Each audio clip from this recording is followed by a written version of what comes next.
Bismillahirrahmanirrahim. Assalamualaikum warahmatullahi wabarakatuh. Saya Muhammad Mikail dari kelas 5 Aurora ingin beri sedikit tazkirah tentang Ashabul Kahfi. Berbagai kisah penuh hikmah yang dialami oleh umat Islam pada masa yang lampau telah diceritakan dalam Al-Quran. Dan banyak kisah memberikan peringatan kepada kita sebagai umat Islam agar tidak tergelincir dan memberi pelajaran agar kita terus menjaga keimanan sehingga maut menjelang. Seperti kisah Ashabul Kahfi. Kisah Ashabul Kahfi tersebut adalah kisah tentang beberapa pemuda yang tidur lama sekali di dalam gua kerana menghindari penguasa yang zalim. Kemudian mereka terbangun sampai penguasa telah berganti.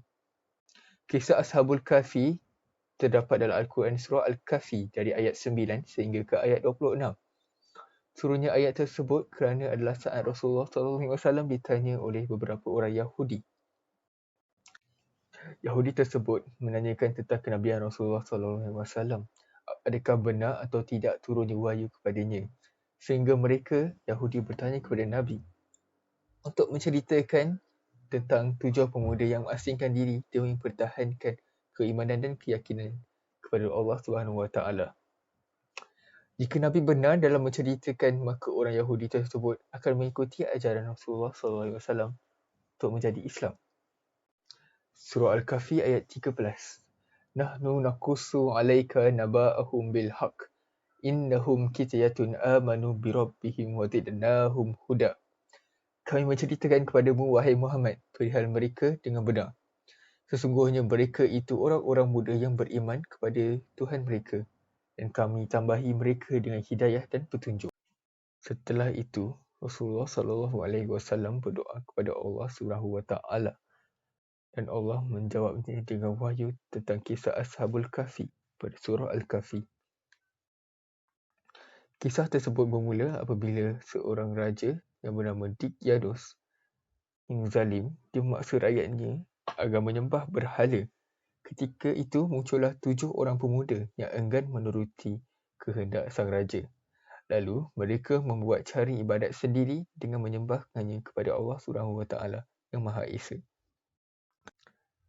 Raja Diyadus memerintahkan agar 7 pemuda itu ditangkap dan dibawa ke istana untuk dihukum. Kepada mereka hanya diberi 2 pilihan, iaitu kembali kepada agama berhala atau mereka dimalukan keesokan harinya di khayalak ramai keliling negeri dalam keadaan bogil tanpa pakaian. Dengan kuasa Allah, pada malamnya menjelang pagi, mereka dapat melepaskan diri dari penjara atau lock-up dan menuju ke sebuah gua Kahf. Sepanjang jalan mereka berdoa, Ya Tuhan kami, berikanlah dari sisimu rahmat kepada kami dan sempurnakanlah petunjuk yang lurus bagi kami dalam urusan kami. Di dalam gua, mereka ditidurkan oleh Allah SWT selama 309 tahun. Mereka tetap hidup walaupun berada dalam gua yang sempit tanpa makanan dan minuman. Setelah lebih 3 abad ditidurkan, lalu mereka terjaga dan rasa lapar sehingga mereka kirim salah seorang sahabat untuk mencari makanan di kota. Kedudukan gua begitu tidak jauh dari kota. Dengan bantuan Allah, manusia zaman itu tidak dapat mengesan keberadaan mereka. Ketika mereka membeli makanan, penduduk zaman itu segera dapat mengesan keberadaan mereka yang aneh berdasarkan rupa, pakaian dan mata wang yang digunakan. Pada zaman itu, seorang raja yang adil akhirnya terbongkarlah Ashabul Kahfi dan seterusnya ke semua Ashabul Kahfi. 7 pemuda dimatikan oleh Allah SWT. Terdapat pelbagai faedah yang dapat kita ambil daripada kisah ini yang ada kena-mengena dengan situasi sekarang, iaitu lockdown. Ashabul Kahfi, 7 orang pemuda yang berasal dari keluarga diraja, sanggup hidup dalam gua kerana semata-mata ingin menyelamatkan akidah. Kita jangan terlalu bangga dengan kemewahan hidup. Allah SWT tidak lihat rupa dan harta kita, tetapi yang dilihat ialah hati dan perbuatan kita. Telah dibuktikan dalam surah Al-Hujurat ayat 13. Kemuliaan seseorang di sisi Allah sangat ditentukan oleh ketakwaannya, bukan berdasarkan asal-usul, jantina, suku dan bangsa.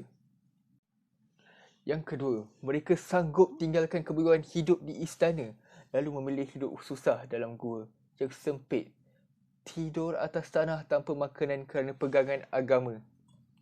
Lockdown yang dihadapi kita hari ini jauh lebih selesa berbanding lockdown Ashabul Kahfi. Kita boleh dapatkan makanan dengan mudah melalui GrabFood online dan lain-lain. Bagi kurang nasib baik, boleh dapat bantuan oleh pemerintah. Tapi sayangnya ada juga insan yang sanggup ambil kesempatan dalam kesempitan. Na'udzubillah min zalik. Seterusnya ketika lockdown ini, kita munasabahkan diri. Khasnya dari sudut agama kita, mencakupi akidah, cara ibadat, akhlak dalam keluarga dan sesama Muslim. Yang ketiga, ketulusan dan keikhlasan mereka langsung mendapat bantuan daripada Allah yang Maha Kuasa.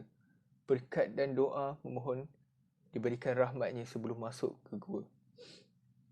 Kita semestinya sentiasa pasangkan niat yang ikhlas semata-mata kerana Allah dan mohon rahmat, bahawa bencana tidak akan menimpa kita tanpa izinnya.